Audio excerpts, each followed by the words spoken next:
chain. Toner for the watch, Prezi plain Jane. Magtanim ay di biro, maghapong nagayuko. Di naman makatayo, di naman makaupo. Braso ko'y namamanggit, baywang ko'y nangangawit, hindi ko'y namimin. This land used to feed my family, but erosion and deterioration have taken everything. The soil is dry. The trees are gone, and my crops won't grow. I feel helpless watching the earth disappear my pit. Illegal logging continues. Fund, Metrosol, and clinic disappear. Corruption is still our future.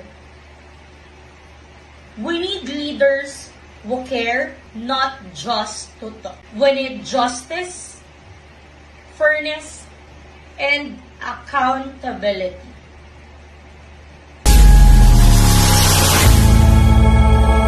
Ano ba naman yan? Ano ba naman itong Maynilan na ito? Mawawala na naman ng tubig. Palagi na lang. Ay, anak! Mag-ipon na ng tubig. Mag-ipon tayo ng tubig yan. Kailangan natin mag-ipon ng tubig. Mawawala na naman ng tubig. Kaya ng mga darami.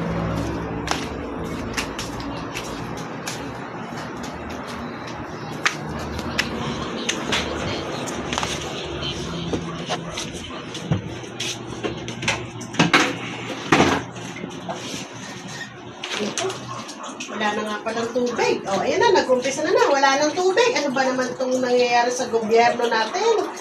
Palagi na lang walang tubig. Ang climate change na marami nang nangyayaring pagbabago dito sa ating mundo. Ah, anak, bantay mo yung tubig. Baka kumulo ulit. Ano ba naman yan, anak? Ang kalat-kalat naman dito. Kakalinis ko lang kanina. Issue mo doon, wala kang ginagawa, kundi yan lang ang natututunan. Ang ginaan mo sa eskwelahan. Nung sa kalikasan natin, hindi yung nakaka-ano ka. Maglikpad ka dyan! Likpadin mo lahat dyan! Likpadin mo yan! Naku, wala ka nang ginawa, wala ka. Likpadin mo yan lahat! Next, Pearl Angeli Balanay. Good afternoon, ma'am. Hi, kumusta? Okay naman po. Ito po, fresh grad. So, bakit ka nag-apply dito sa amin? Para po magkaroon po ako ng experience sa work. Since fresh grad po ako. Can you just tell me yourself? Ako po si Pearl Angeline Balanay.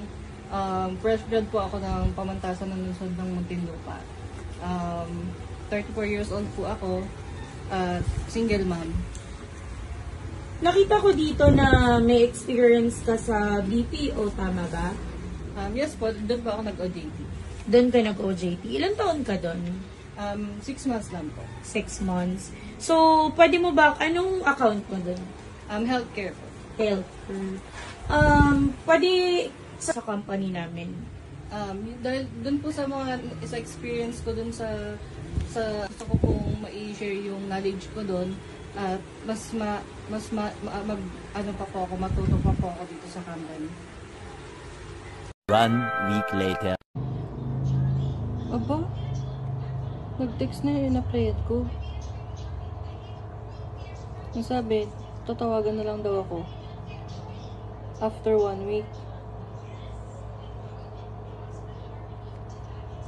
Mukhang hindi yata ako tanggap.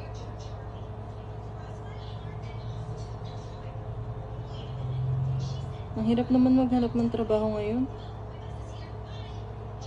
Fresh grad naman ako. May diploma naman ako. Siguro naghahanap sila ng experience.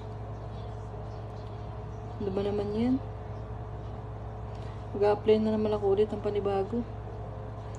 Sayang ang pamasahe ko tsaka oras ko. Ay. Rana?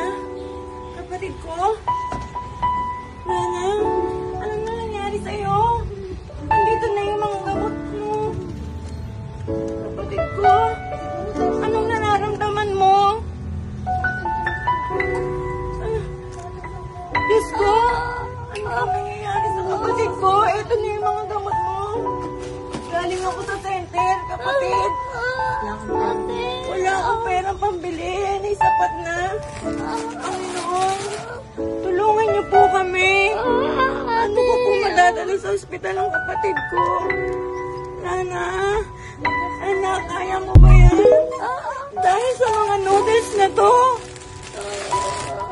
Dahil sa araw-araw na noodles. Ito na ang nangyari sa kapatid ko.